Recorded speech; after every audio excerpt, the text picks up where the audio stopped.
Perkenalkan, nama saya Laras Delia Octavia dengan NPM 19.050 dari program studi Informatika 19B.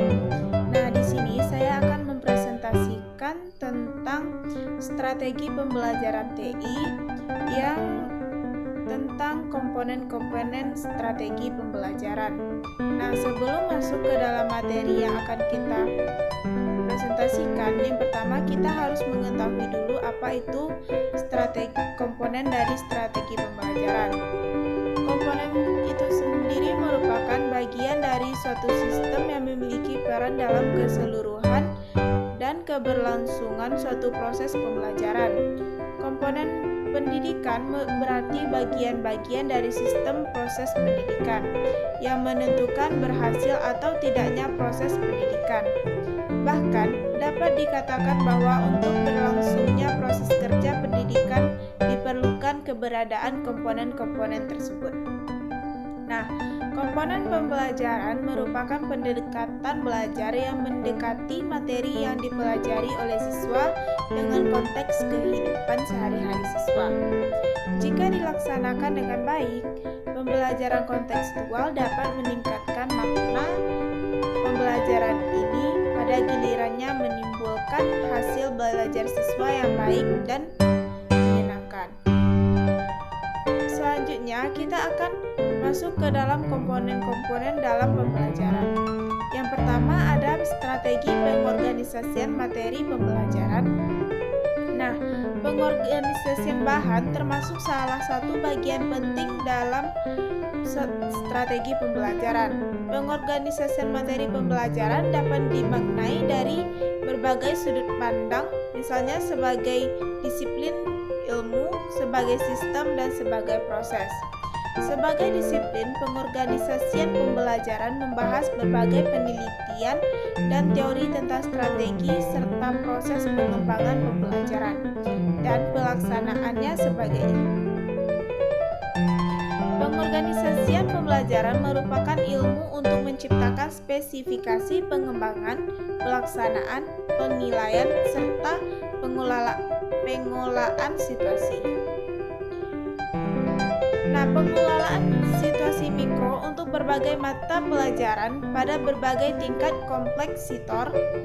Sebagai sistem, pengorganisasian pembelajaran merupakan pengembangan sistem pembelajaran dan sistem pelaksanaannya termasuk sarana serta prosedur untuk meningkatkan mutu pembelajaran. Pengorganisasian adalah aktivitas menyusun dalam berbentuk hubungan sehingga terwujudlah kesatuan usaha dalam mencapai suatu maksud dan tujuan.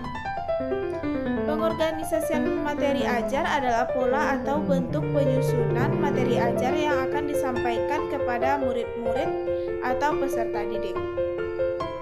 Nah, yang pertama ada pertimbangan dalam pengorganisasian bahan ajar. Yang kedua ada sistematika pengorganisasian materi ajar. Nah, sistematika materi ajar merupakan salah satu bagian penting dalam menyusun bahan ajar. Selanjutnya ada alokasi dalam pengorganisasian materi ajar, di mana pengalokasian waktu merupakan pertimbangan penting yang harus dilakukan.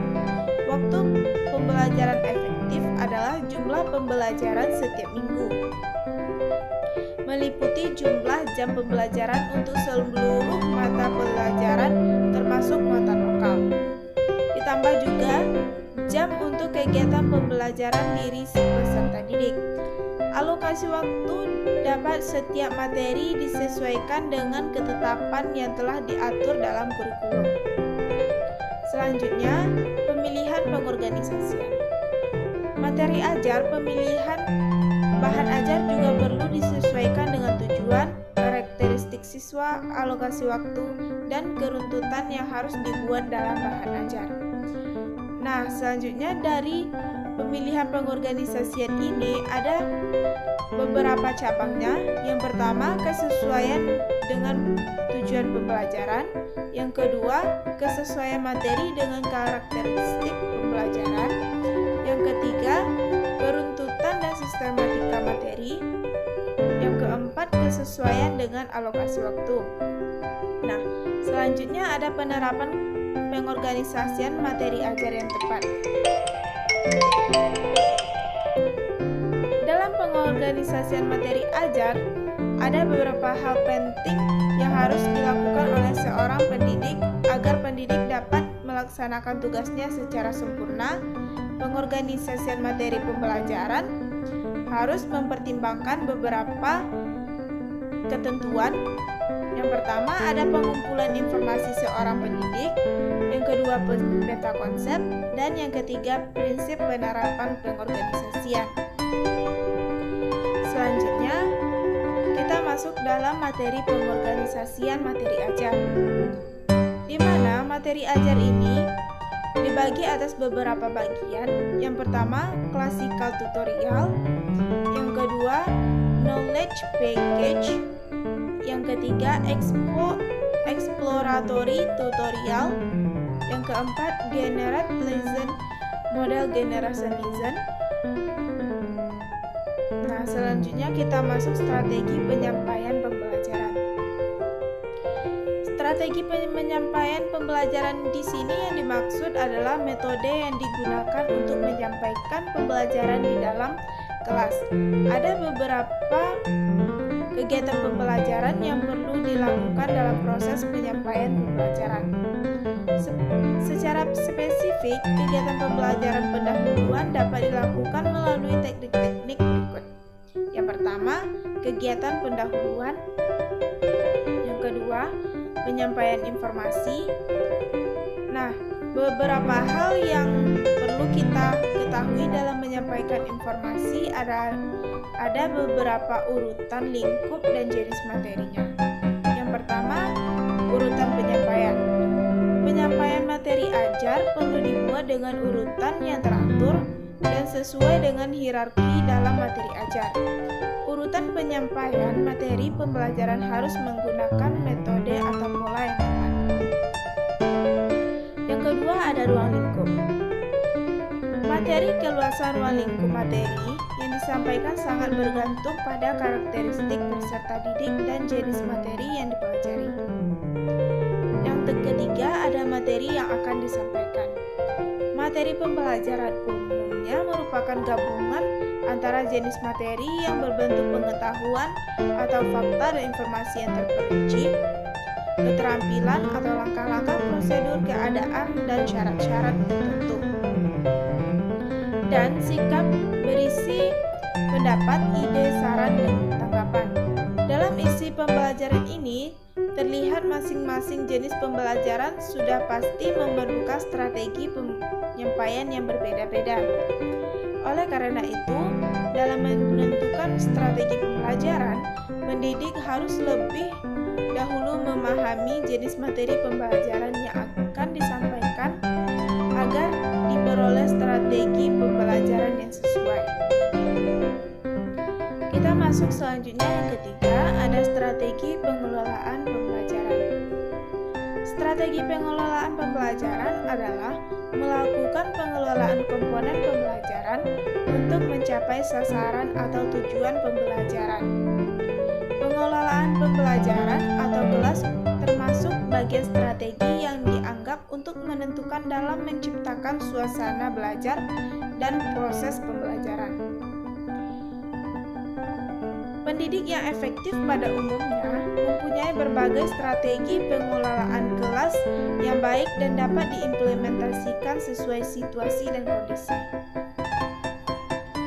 Nah, di sini ada menurut para ahli tentang perspektif pengelolaan kelas. Yang pertama, pengelolaan kelas preventatif, yaitu perspektif bahwa banyak masalah di kelas dapat diselesaikan dengan merencanakan tujuan pembelajaran yang menarik dan relevan, serta pelaksanaan pembelajaran yang efektif. Yang kedua, ada pengelolaan kelas dengan perspektif penguatan. Nah, di sini pengelolaan kelas dengan perspektif penguatan berdasarkan pada pendekatan tingkah laku. Misalnya, pendidik memberikan reward atau hadiah dengan memberi nilai yang baik, ujian, dan hak istimewa untuk menguatkan perilaku yang diinginkan dari siswa. Nah, yang ketiga ada pengelolaan kelas berpusat pada siswa atau student center. Nah, banyak ahli telah memberikan pendapatnya tentang bagaimana seharusnya seorang pendidik memberlakukan pengelolaan kelas. Salah satu di antaranya yaitu perspektif pengelolaan kelas yang berpusat pada siswa berdasarkan pada teori dan pendidik Swiss serta Remo Frisch. Dalam perspektif ini, pendidik memperlakukan siswa di sekolah secara manusiawi. Siswa disikapi dengan terhormat dan diciptakan komunitas belajar yang peduli etika. Selanjutnya kita masuk pada efektivitas pengelolaan kelas. Di sini sangat ditentukan kemampuan dan kemampuan pendidik untuk melakukan tugasnya sebagai pengelola. Aspek penting dalam pengelolaan kelas tentu perlu menjadi pertimbangan seperti penegakan aturan dan disiplin serta penerapan prosedur memupuk tanggung jawab peserta didik baik secara individual maupun secara bersama-sama. Selanjutnya kita masuk pada strategi pengevaluasian pembelajaran. Nah, strategi pengevaluasi pembelajaran atau dalam praktiknya sering disebut sebagai evaluasi hasil belajar dapat dilakukan dengan berbagai cara. Antara lain, yang pertama yaitu tes dapat didefinisikan sebagai seperangkat pertanyaan dan tugas yang direncanakan untuk memperoleh informasi tentang tren atribut pendidikan psikologis atau hasil belajar setiap butir pertanyaan atau tugas tersebut mempunyai jawaban atau ketentuan yang dianggap benar. Selanjutnya, evaluasi juga memerlukan strategi yang tepat karena penilaian terhadap keberhasilan pendidik maupun peserta didik ditentukan dari keberhasilan dalam evaluasi. Adapun bagian-bagiannya yaitu yang pertama ada sasaran evaluasi. Nah, sasaran evaluasi ini yaitu hasil belajar peserta didik adalah penguasaan kompetensi. Dalam hal ini, kompetensi diartikan sebagai seperangkat tindakan cerdas penuh tanggung jawab yang dimiliki seseorang sebagai syarat untuk dianggap mampu oleh masyarakat dalam melaksanakan tugas-tugas di bagian pekerjaan tertentu. Selanjutnya, kemampuan ini dapat dilakukan oleh peserta didik yang mencakup pengetahuan, keterampilan, dan perilaku. Selanjutnya ada tahapan evaluasi. Tahapan pelaksanaan evaluasi hasil belajar adalah penentuan dari tujuan, menentukan desain evaluasi, pengembangan instrumen evaluasi, pengumpulan informasi atau data, analisis, dan interpretasi serta tindak lanjut. Untuk selanjutnya kita masuk pada evaluasi berdasarkan taksonomi belajar. Nah, strategi pengevaluasian hasil belajar ditentukan berdasarkan tujuan pembelajaran yang dilihat dari berbagai taksonomi belajar. Yang pertama, ada evaluasi hasil belajar ranah kognitif. Yang kedua, evaluasi hasil belajar ranah afektif. Yang ketiga, evaluasi hasil belajar psikomotor.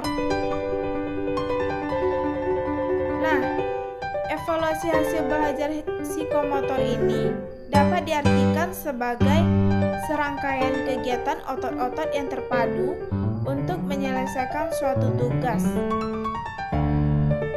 Dari materi yang saya sampaikan tadi, dapat kita simpulkan bahwa pengorganisasian materi pembelajaran sebagai proses merupakan pengembangan pembelajaran secara sistematik dengan menggunakan teori-teori pembelajaran untuk menjamin kualitas pembelajaran.